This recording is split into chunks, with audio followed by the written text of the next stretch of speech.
God, I love Trails. I love Trails so much, man. Welcome back to another quick review. Today we're talking about The Legend of Heroes, Trails Beyond the Horizon. Um, so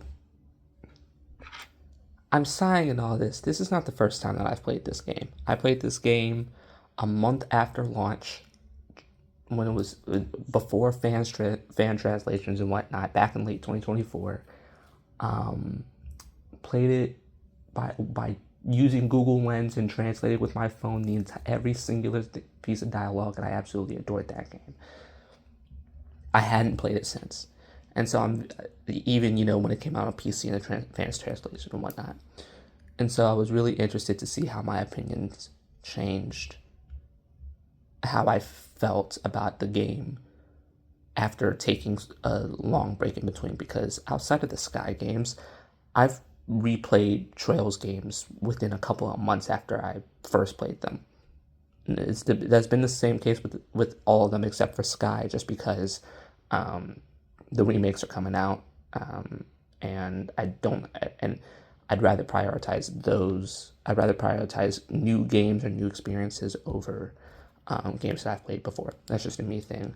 I want to play Death Stranding 2 for the first time and enjoy that rather than going back and replaying a game I've already played before. I'll just wait for the remakes to come out to re-experience them. That's fine. But no, and so like I said, I was curious to see how my thoughts would shake out um, after so long of having not played this game, and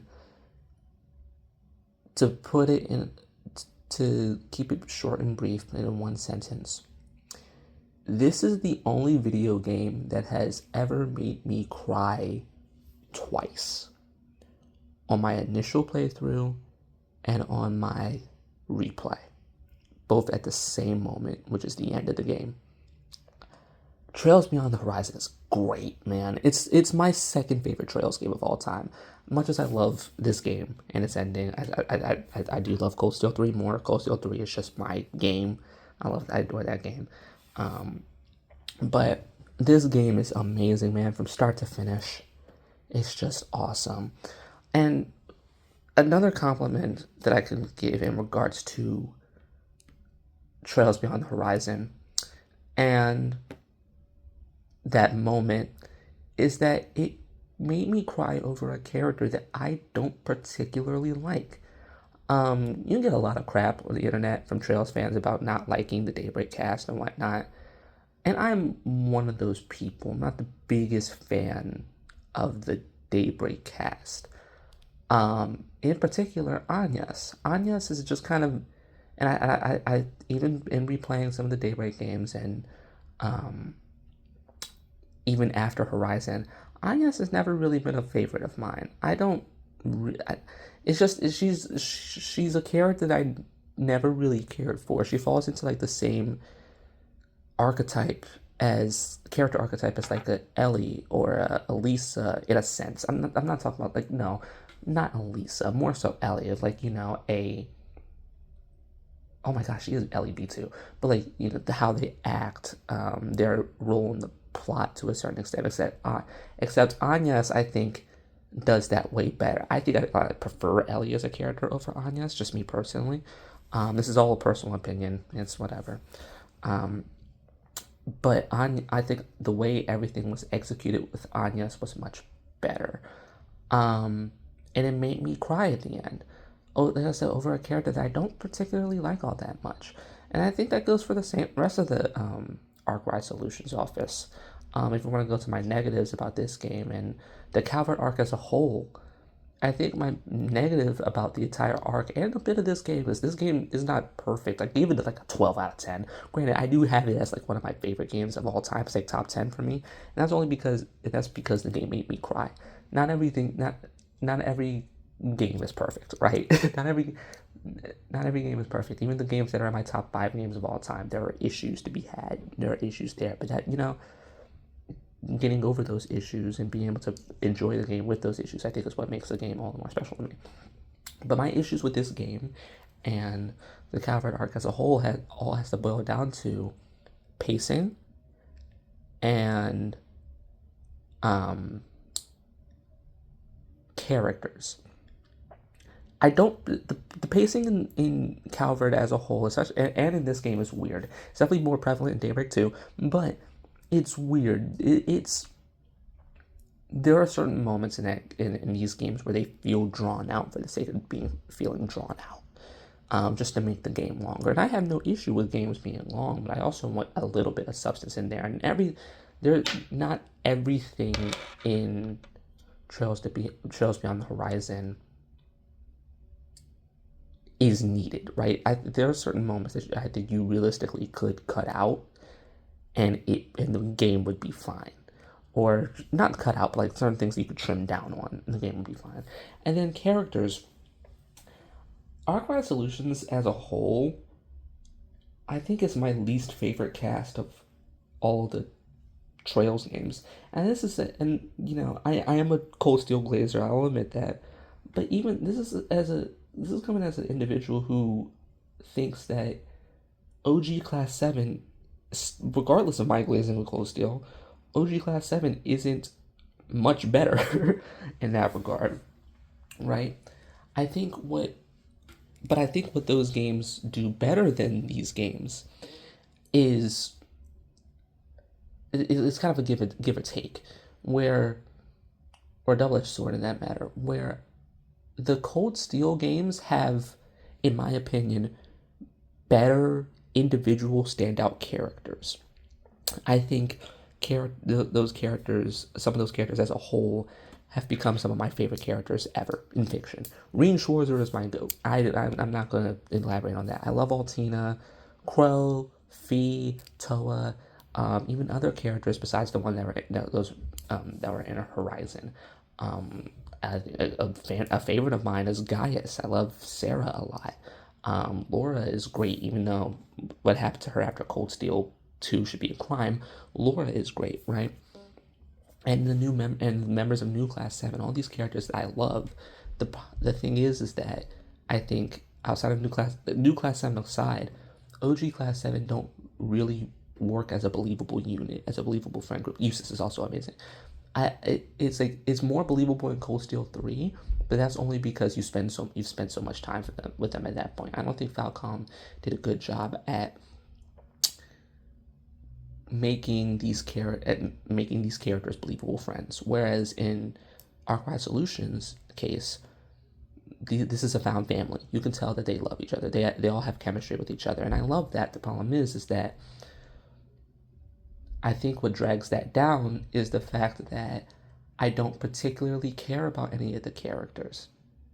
But ending and emotional moments aside, there are characters in that party that just kind of fall flat for me.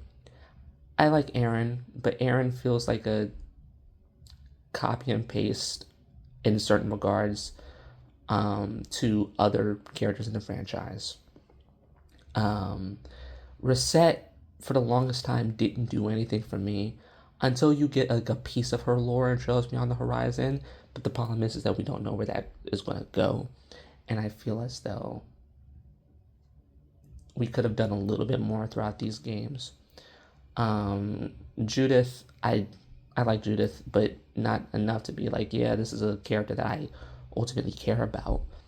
Same thing with Burgard. Burgard's cool, but I don't ultimately care about these characters. And the only Arclight Solutions, Office specifically, so like excluding Elaine, because I love Elaine, the only characters that I really care about are Van, Fairy, and Catra.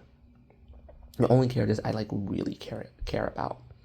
That's been my biggest issue, and I've already mentioned Agnes. So that's my biggest issue with the Calvert arc. But if we're moving past our negatives, man, this game is near perfect. This game is a near perfect video game.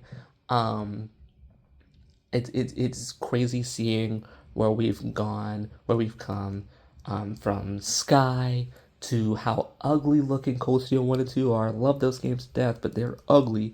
To now, it is so great to see this evolution and some of these cinematics. The story as a whole, like I said, there are some things that could definitely be trimmed down, but I love how each story, how each route interlocks with each other, but as well as, or intertwines with each other, but as well as they depending on how you play them, the events or the mysteries that you are finding out about, the answers that you're getting will be in like a different order, and you'll just have at some point you'll just have like a brain, like your brain will click, like something will click in your brain, and you'll just start putting pieces together. And I love that about this story. I love Kevin. Oh, Kevin's great. Kevin, I love that Kevin's back. Love Kevin and him actively trying to get over his past while also having to embrace it at the same time. Trying not to involve anybody in his own mission, and having Swin and Nadia specifically, Rufus and Lapis as well, but Swin and Nadia specifically clash against that. And then Reen, man, that's my goat right there. But Reen, I just love how I think just anything with Reen Schwarzer, right? I love how the normal ending of Cold Steel 4 ties into that. If it didn't tie into Revelry, it definitely ties into this one, right? I love how it ties into that. I love the consistent evolution of the plot mysteries, like, looking through the telescope and being like, man, what in the world is going on? These five specifically, their dynamics I love, and I just love seeing Class 7 again.